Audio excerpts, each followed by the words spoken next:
14 negara bisa lenyap jika Perang Dunia Ketiga terjadi. RI kena.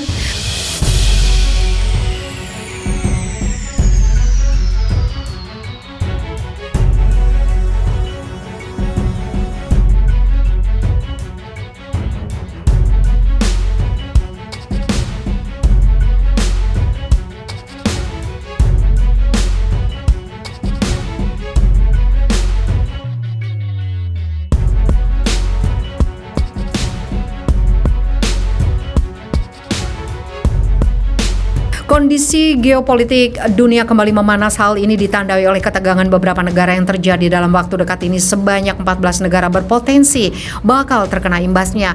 Terbaru adalah ketegangan geopolitik antara Rusia dan Ukraina yang melibatkan Amerika Serikat dan NATO. Rusia diyakini akan menyerang Ukraina, di mana intelijen Barat mengklaim sekitar 100.000 pasukan sudah berada di wilayah sekitar perbatasan kedua negara.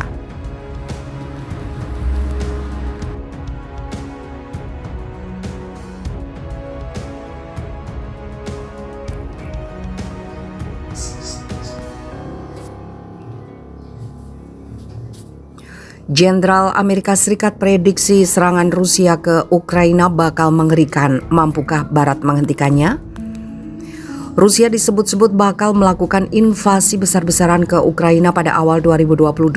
Meski laporan itu berkali-kali dibantah Kremlin. Seperti diketahui sejak tahun lalu Rusia mengerahkan sekitar 100.000 pasukan serta ribuan perangkat militer ke dekat perbatasan Ukraina yang memicu kekhawatiran Barat akan perang lanjutan.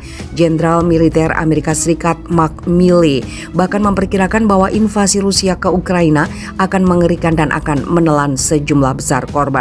Jenderal Milley menggambarkan penumpukan 100.000 tentara Rusia di dekat perbatasan Ukraina sebagai yang terbesar sejak Perang Dingin. Meski Menteri Pertahanan Amerika Serikat Lloyd Austin mengatakan konflik masih bisa dihindari melalui penggunaan diplomasi, di sisi lain Rusia membantah rencana untuk menyerang dan mengatakan dukungan Amerika Serikat untuk Ukraina adalah sebuah ancaman. Pada konferensi pers di Pentagon pada hari Jumat, Jenderal Milley, perwira militer paling senior di Amerika Serikat, memperingatkan bahwa skala pasukan Rusia di dekat perbatasannya dengan Ukraina berarti serangan akan memiliki konsekuensi yang parah. Jika itu dilepaskan ke Ukraina, itu akan menjadi signifikan, sangat signifikan, akan mengakibatkan sejumlah besar korban, kata Ketua Kepala Staf Gabungan seperti dikutip dari BBC. Pertempuran di daerah perkotaan yang padat akan menjadi mengerikan, tambah Jenderal Milley. Menteri Pertahanan Amerika Serikat Lloyd Austin mengatakan, Amerika Serikat berkomitmen untuk membantu Ukraina mempertahankan diri, termasuk dengan menyediakan lebih banyak persenjataan. Konflik tidak bisa dihindari, masih ada waktu dan ruang untuk diplomasi, kata Austin, meminta Presiden Rusia Vladimir Putin untuk meredakan situasi. Tidak ada alasan bahwa situasi itu adalah harus berubah menjadi konflik. Dia dapat memerintahkan pasukannya pergi. Pada hari Jumat, Presiden Biden mengatakan dia akan mengirimkan sejumlah kecil pasukan ke Eropa Timur dalam waktu dekat untuk memperkuat kehadiran NATO di wilayah tersebut. Dia tidak merinci di mana mereka akan ditempatkan atau kapan mereka akan tiba.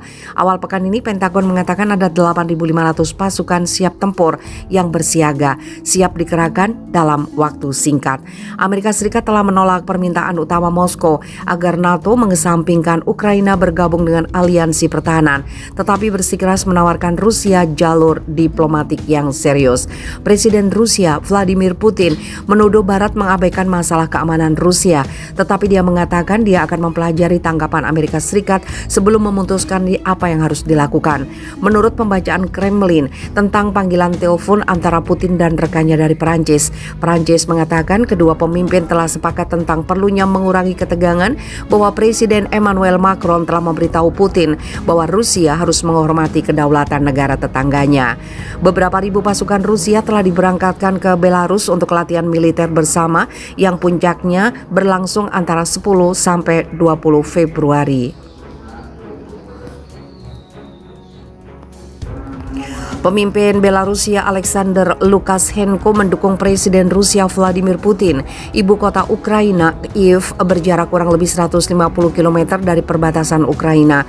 Sejumlah pengamat dari barat mengatakan latihan disebut Elite Resolve itu menjadi kesempatan berlatih dalam misi melawan Ukraina. Gambar yang diunggah online menunjukkan bahwa kekuatan militer Rusia termasuk kendaraan lapis baja, tank, dan sistem roket telah bergerak ke wilayah tersebut.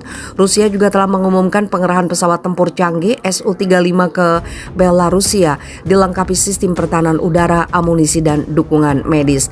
Presiden Vladimir Putin telah beberapa kali melakukan perbincangan dengan Presiden Joe Biden. Kini diskusi tingkat tinggi terus berlanjut. Namun para pejabat Rusia memperingatkan bahwa penolakan Barat atas permintaan kunci mereka telah mengakibatkan perbincangan ini buntu. Pertanyaannya sekarang, seberapa jauh Rusia akan beraksi? Presiden Biden memperingatkan invasi skala besar akan mengakibatkan bencana bagi Rusia. Tapi jika serangan ini hanya kecil semata, dia berkata, negara-negara Barat akan saling rebut soal apa yang harus dilakukan. Gedung Putih menekankan gerakan apapun yang melewati perbatasan akan dihitung sebagai invasi, namun juga memperlihatkan bahwa Rusia memiliki persenjataan lain, termasuk serangan cyber dan taktik paramiliter.